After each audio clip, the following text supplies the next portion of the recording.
Good afternoon, everyone. Hello. Thanks for coming along to see us today. I'll quickly introduce myself. I'm Tom Lancaster. I work for Wyndham & Thompson. I'm here with Mark from Harrods. And we're going to be talking about what we believe some of the interesting themes for the future of experience are going to be. But first of all, I wanted to start just by asking Mark, tell us a little bit about what your setup's like at Harrods, what your team's like. Yep. First of all, thanks for inviting me, Tom. So I guess the team, I'm head of digital design at Harrods. We've got a team of UX, UI designers that work across the business, primarily to help the business to deliver intuitive experiences. We work very closely with various teams in the business, so product teams, technology, content, creative, to help work those solutions through. And I guess we're here at kind of the e-commerce conference, but I think the one thing to kind of point out is with a store like Harrods, it's not just products that we're kind of selling. So a lot of the work that we do on the website is to market all of the businesses' services, experiences, restaurants. So yeah, huge part of it is that store marketing piece as well as obviously the e-commerce piece. Great, and we've obviously chatted about this, and we're going to delve into what some of those products, services, and other potential things that Harrods might bring to customers are going to look like. I think before we do, could you maybe talk us through the Harrods strategy towards customers? I think we're kind of especially interested in hearing what the future of that relationship between luxury brands and customers is going to look like. Yeah, sure. I think clearly Harrods is known for kind of its experience when you go in the store, and that's definitely one of our sort of key pillars, is to continue to evolve our sort of immersive experiential experiences within the store. So that can be, as an example, working with other brands to have huge sort of store takeovers. For example, last Christmas we partnered with Dior, who dressed the store up as a gingerbread house as part of their Christmas campaign. And alongside that, we had in-store pop-ups, we had a Dior cafe, we obviously had exclusive product as well. So a real sort of 360 immersive campaign that sort of represented their brand. And then very soon after that, we did this partnership with Louis Vuitton as well, which again, huge kind of store takeover. So that's definitely a huge part of the strategy, is continuing to work very closely with those brands to give our customers those really unique experiences. I think some of the other things that we're really focused in on is personalization is a huge focus of ours. We've landed a big project last year, which was really about collating all of our customer persona information from around the various parts of the business. So if a customer had booked at the hair and beauty salon or had booked at one of the restaurants and we'd known they visited a brand and made a purchase, to start to align all of that information into a single view of the customer. So a huge project for us, and we're now starting to reap the benefits of that. So being able now to start to think about how we benefit from that. One of the big projects we've been working on this year with Wyndham & Thompson is the new app. So a real focus there on using that customer information to give them a real personalized experience when they use the app. So we can now start to communicate to them on the things that they've connected to the brand with. So if we've known that they've been in one of our restaurants, we can maybe encourage them to book another visit. If they've been to a brand boutique, well, then we can obviously curate product recommendations specific to that customer. And another piece that we're kind of focusing in on, which kind of aligns to that, is the whole world of loyalty. So we're very lucky with Harrods. We've got a very strong loyalty program, the rewards program, and again, a huge, rich source of data. And I think alongside the personalization bit, the next phase is really about how do we bring sort of those one-to-one clienteling experiences to our high net worth individuals in the store. Yeah, thank you, Mark. And I'm quite interested to kind of focus in a little bit on obviously Harrods is a multi-brand retailer. A lot of the experiences around here today, people will be thinking about individual brands going direct to consumer. Yeah. And we know that that's a kind of a growing trend and part of the kind of wider sort of commerce mix, the channel mix. And obviously it's something we work a lot on at Wyndham & Thompson. What is it about multi-brand retailing you think that's kind of really going to be something that customers are still going to want in the future? What do you think the appeal of that is? Well, I think particularly for us, one of our key pillars in the business is the concept of one door. So one door entry into the world of Harrods. So be it our multi-brands, multi-category, multi-services, that one point of entry to enable customers to kind of reach out and connect with whatever brand service that they want to. So clearly having all of those brands under one roof is a huge selling point for us, having that one destination for a customer to be able to browse all of those top tier brands makes us very unique. There's not many other sort of multi-brand retailers that have that sort of cachet of top brands. So yes, we invest very heavily with those brands. We partner with them very closely to continue to kind of build those relationships. And I guess another kind of point to add on that one door, and kind of going back to your original point about kind of experiences things, is our sort of strategy around our restaurants business. Again, huge focus to really think about Harrods as a destination for fine dining. We've introduced a lot of top chefs, Tom Kerridge, Gordon Ramsay into the store, and we're continuing to do that. So again, that concept of a one door into these multi-experiences really is kind of the thing that can really set us apart. Yeah, and I think when you obviously mention all of those experiences, and we talked about how you can almost have this whole day out at the Knightsbridge flagship. Yeah. How does that kind of immersive multi-brand experience start to come to life online? How do you start to translate that into an online space when obviously physically it makes so much sense to probably everybody here, but then how do you kind of distill something quite complex once you take it into a digital space? It's a challenge I've had for many years. I think that the kind of the tension, the conflict is, particularly with e-commerce, there are certain conventions, product detail page, PLP, efficient checkout, that you don't kind of want to play around with too much, but how do you still give that brand experience and tell that brand story? So I guess some of the examples that we have that I can kind of reference, when we've had sort of campaigns with Burberry, again, huge sort of store takeover moments, we've replicated those pop-ups in a virtual space, so using VR, enabling customers to explore the pop-up, the physical space in a virtual setting, but also enable us to kind of embellish, enhance that experience as well. So with the Burberry campaign, we sort of took the core concept and really built out on that. And within that, start to layer in shopping capabilities. So it's kind of extension of that physical experience. Yeah, really nice. And obviously for some of your customers that aren't routinely in Britain, it still gives them kind of access to that sort of that rich experience. Yeah. I think I checked, and you're happy for me to share this. Obviously, Harrods is on the Farfetch platform, and this means that you can get stock from Burberry or Gucci to a customer, which often might be quicker than if you were using Harrods stock. Yeah.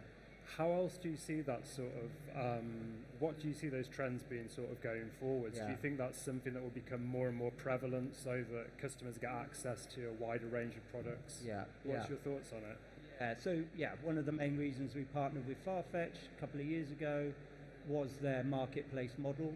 So the idea that we could plug into individual brands' stock, data feed. So for example, likes of Burberry, we actually have a far greater range online than we can have in store. So it really gives us, on the online platform, an advantage. Similarly with Gucci, we have the same model, and we are onboarding many more brands in the same way.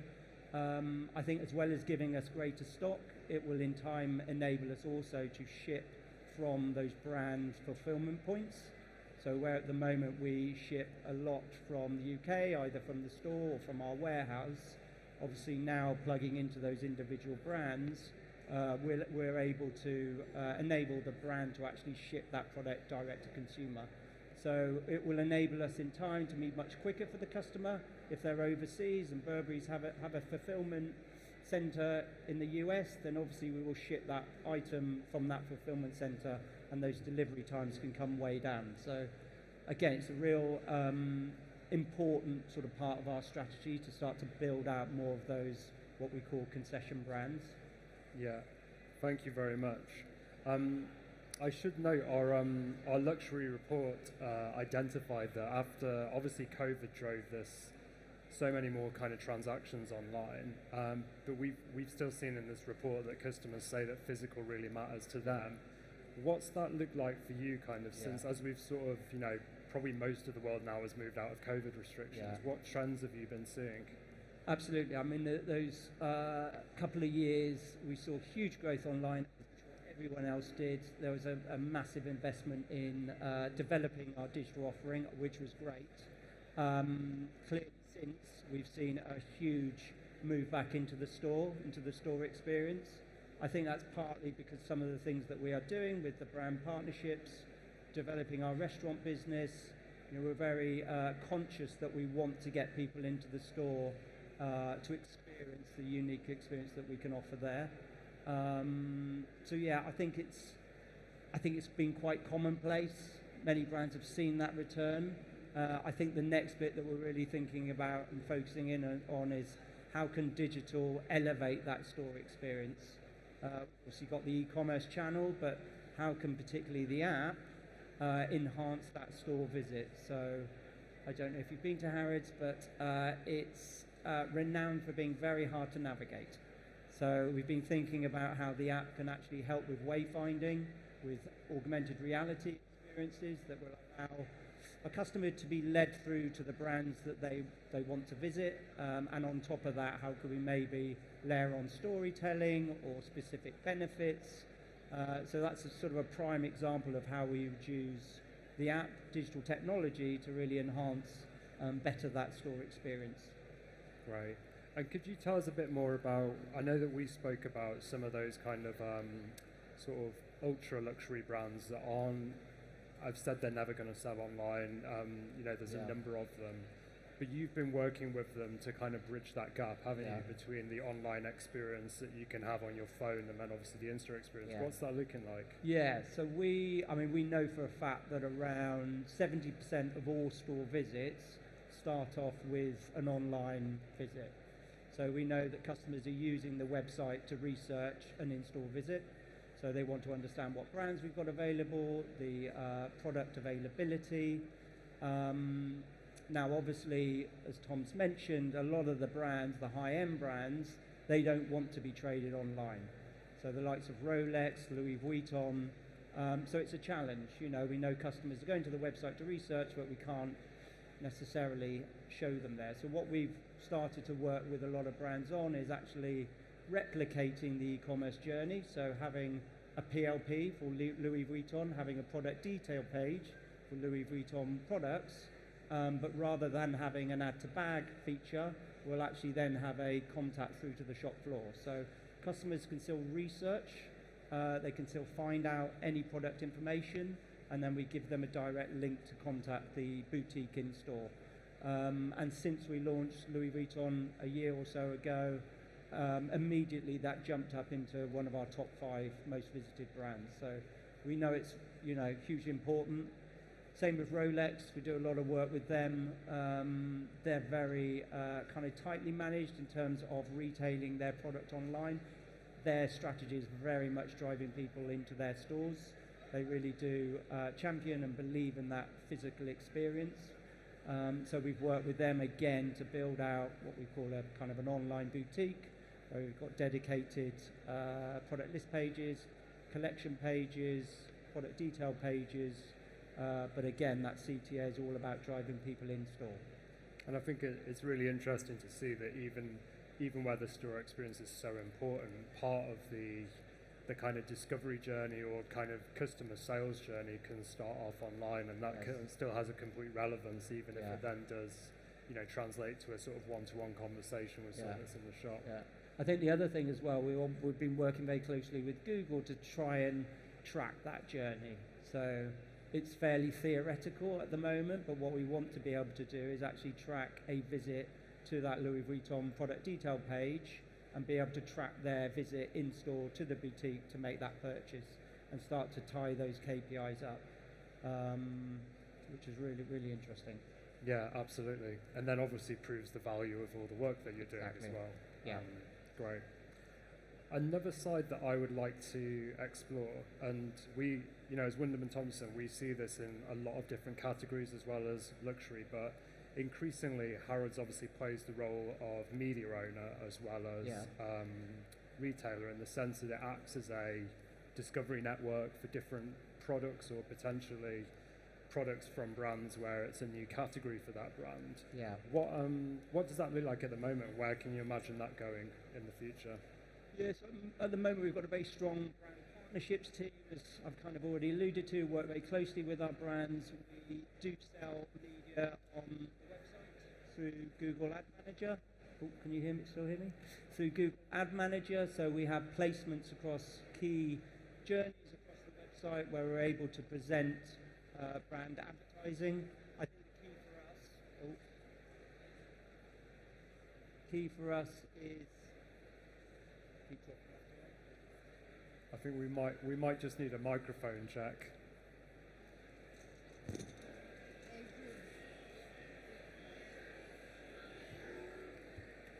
take this one for a minute. Yeah. Thank you so Shall I much. take this one off? Hello, good. So yes, brand advertising. So we have media spots across key journeys on the website. I guess the key thing for us is relevancy. So we are very careful to make sure that we're presenting the right brands at the right moment for the right customer. And that's proved very kind of lucrative. And as I said, as we kind of go on our personalization journey and really tap into much deeper customer segmentation, then we can be far better and work more closely with many more brands to kind of present that relevant advertising at the right time. So I guess that's one kind of side to it. We also do that across social, across email as well. So a huge kind of brand offering there. And I guess on the other side, obviously, as I've kind of mentioned already, some of those larger sort of brand partnership takeovers, moments, is again a huge kind of sales driver for us as well. Yeah, and it's interesting to hear that you already have kind of quite a maturity around your model in terms of having to some extent kind of control over which brands you'll work with and kind of understanding how that still adds to your value as a platform as well. Thank you. Something we were discussing that was quite interesting to me was often we will work with different brands, an example being Mont Blanc or something like that, who will be selling just their brand direct to a customer. I'm quite interested to understand, because you're a multiple retailer, you can, for example, see when someone buys a Mont Blanc pen, and then they might, for example, buy a Gucci wallet as well. Yeah. What kind of insights does that give you when you're seeing more of those purchases, and what does that enable you to do? Yeah, good. In terms of kind of cross-categorization journeys. Yeah, that kind of, I suppose, for a lot of brands, they see a bit of a customer, depending on the thing that they sell. Yeah. It's quite interesting to me that you potentially have a more holistic view of a customer because they come to you for more missions.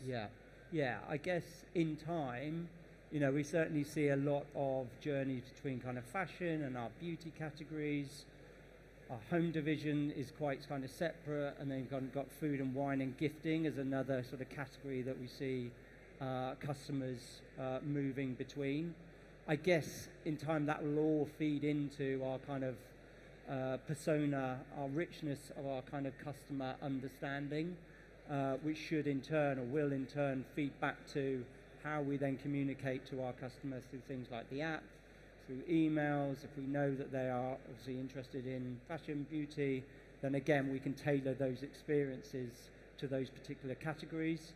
I guess the other thing that we are quite unique in them being able to do is also to relate that back to relevant services. So if we know they've shopped beauty, then we would present to them information around our hair and beauty salon or our wellness centre and related services such as that. If we know that they're interested in food and wine, then we would obviously introduce them to our sort of wine space down on the lower ground floor. So very much thinking about how do we, I guess, weave in the whole kind of Harrods experience. It's definitely not about just product, not about category, it's the whole piece, service, experience and product. Great. And I suppose that kind of brings me to a bit of a question. You've alluded to it there. What do you see the kind of future mix of products and services being? You've talked about a few of those things, like you can obviously book a table at Chai Wu, you could be buying a physical product. Where do you see that getting to as a balance, maybe? I guess the way we're kind of starting to think about, again, particularly me on the digital side, is how do we open out some of those experiences to more people?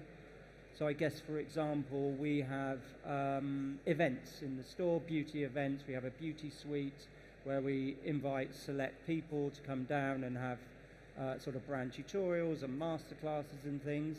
I think the thing that we're starting to look at is how do we kind of maybe open that up, have a look at whether we can create a sort of a meta space where people maybe align to our loyalty program, maybe just to our black tier customers, they get a specific invite to enter this virtual space to then be able to join one of these virtual masterclasses. So obviously the opportunity for us there is really opening it up to far more people, opening it up internationally. We're not obviously restricted to just the store.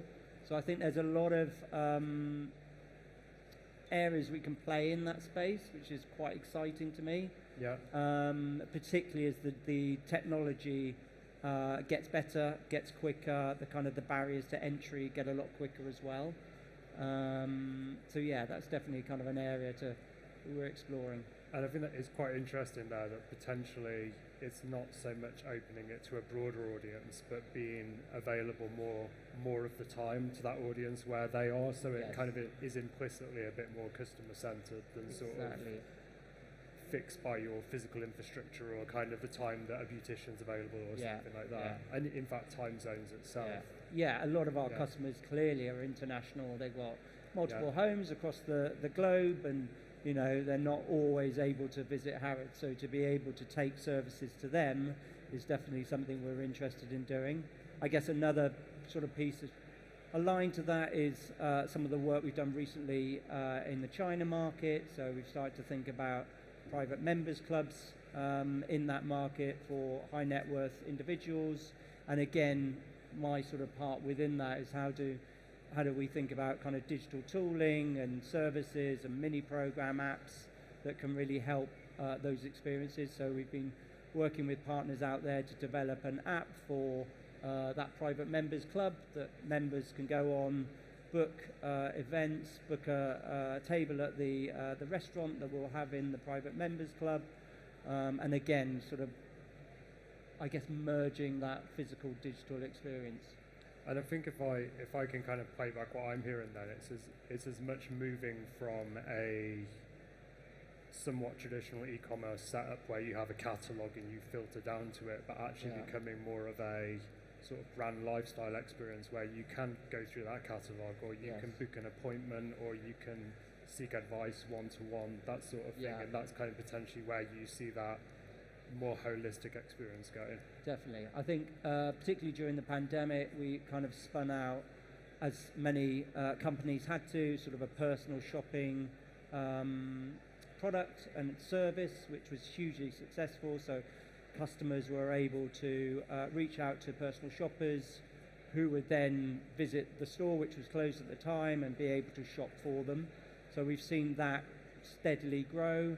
I think another side to that is our private shopping. So for our, again, high net worth individuals, they have access to a personal shopper.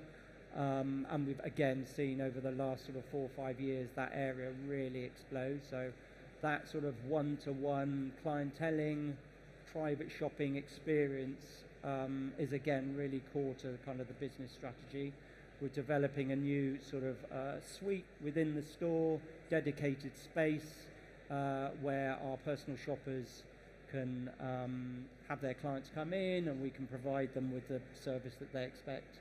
Yeah, and I suppose almost zooming out from Harrods, because I know you're kind of quite clear-sighted about where people are supported with one-to-one customer service and that kind of level. Do you see that as a trend that will kind of go forward almost within a world of AI? There's still going to be very much this place for sort of human-to-human sort of support when people are shopping? Yeah, I think, that one-to-one connection, that human connection is something that we are kind of known for, that service, that expertise, and I think it's very difficult. And I guess also the authenticity, the authority.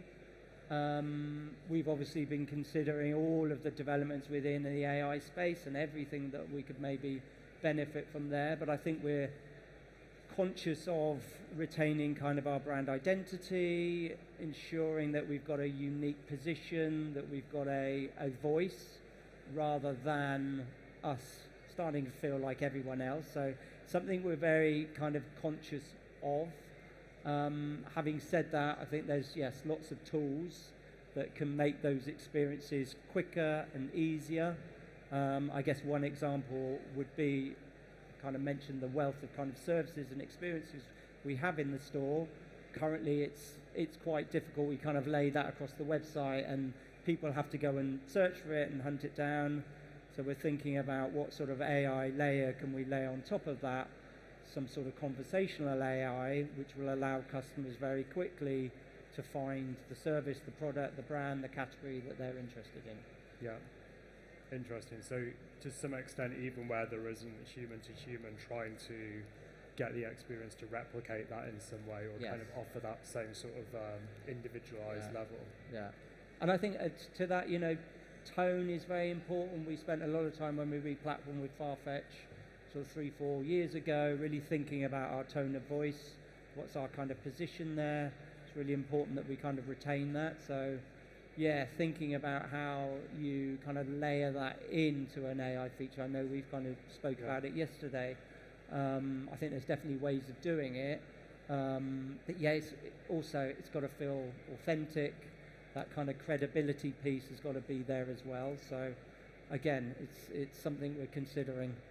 And I think it's something with other clients we've seen increasingly. You can potentially use AI to mine things like your Instagram to kind of pick up tone of voice and then use that across other language. And we spoke about whether at times almost AI generated language might be relevant for certain items, especially potentially lower consideration, lower price point items. But then for those really high price point items, you probably do want to hear from a stylist or a makeup artist rather than, kind of sort of a generative tool, because it's going to have those cultural reference points. Exactly. And again, thinking about some of those lower price point pieces, our wines and spirits room, again, consideration, they're real experts when you go in there, they know every single detail. Could an AI kind of engine do that? I think there's definitely a place with sort of translating various versions of the website for different markets.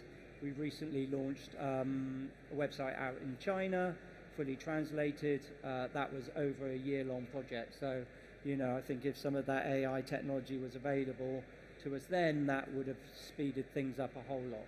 Accelerated it. And another really interesting use case that we see with AI is where you've got that kind of talent and expertise on the ground, and that might be, like you say, a sommelier in a wine department, or it might be someone that's been selling Rolexes for 20 years of their life, and they know exactly every model and make there's been, or every model.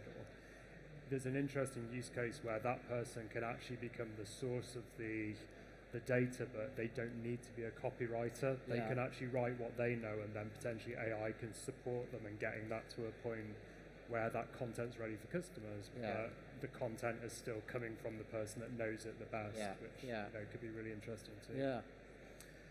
I wanted to ask a little bit around, obviously we've already seen quite a lot of luxury brands moving into digital spaces, trying different things. We'll kind of come on to things like NFTs and things, but do you see a future where the customer's actually going to be able to work with the brand and sort of co-create the product or customize the product themselves?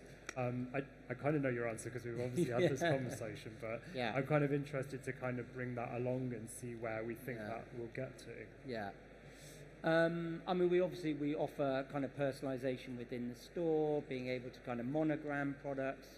I know that there's features online. We have trialed it. It didn't really have that much of a pickup. It wasn't something that we therefore kind of rolled out more widely. My personal view is, you know, we did speak about this yesterday, is I just think the top tier brands will kind of want to retain their designer's vision. So I think to try and get that balance right between, you know, customers being able to customize items for their own liking versus retaining that brand vision, again, that brand identity, that's kind of where the tension point is, and where I think there needs to be a balance. So potentially, you know, you see some brands starting to explore it a lot more in digital form, you know, in the metaverse, being able to buy digital items.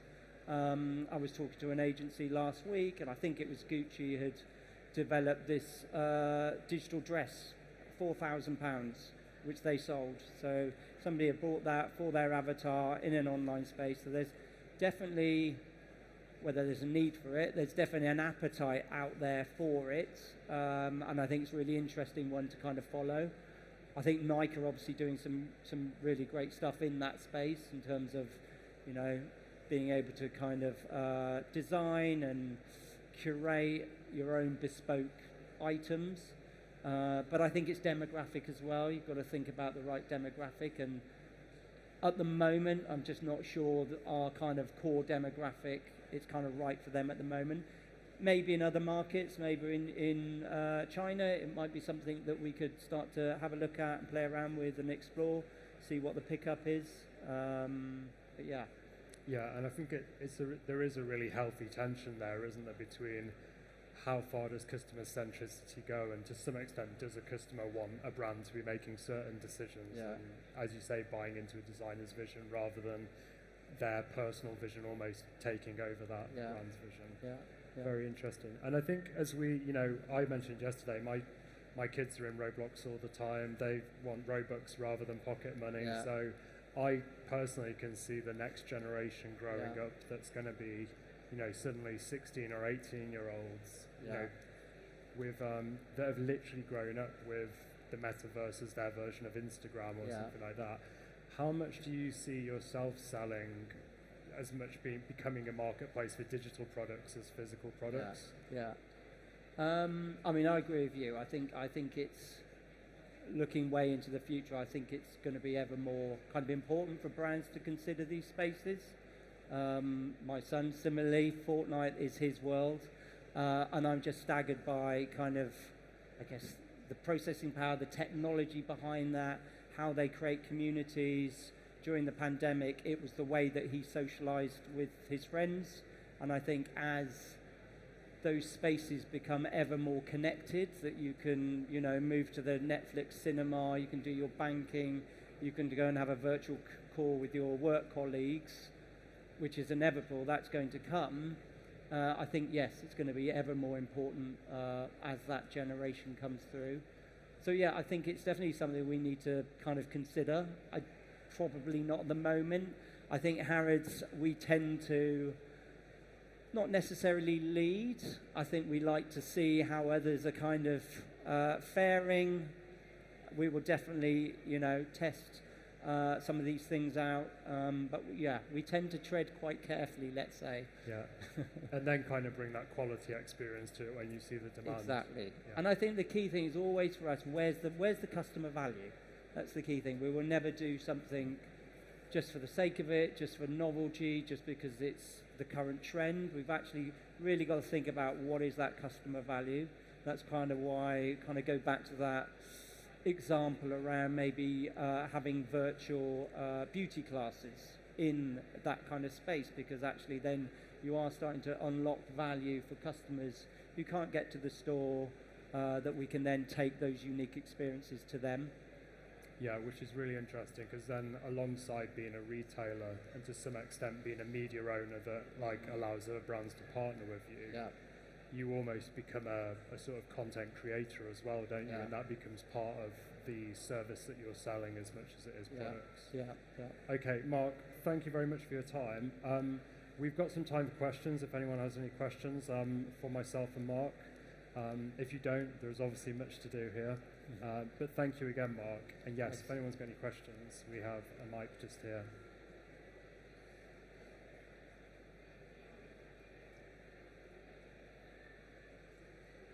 I think that is a no. Okay, thank you very much, everyone. Thank you for listening. Thank you.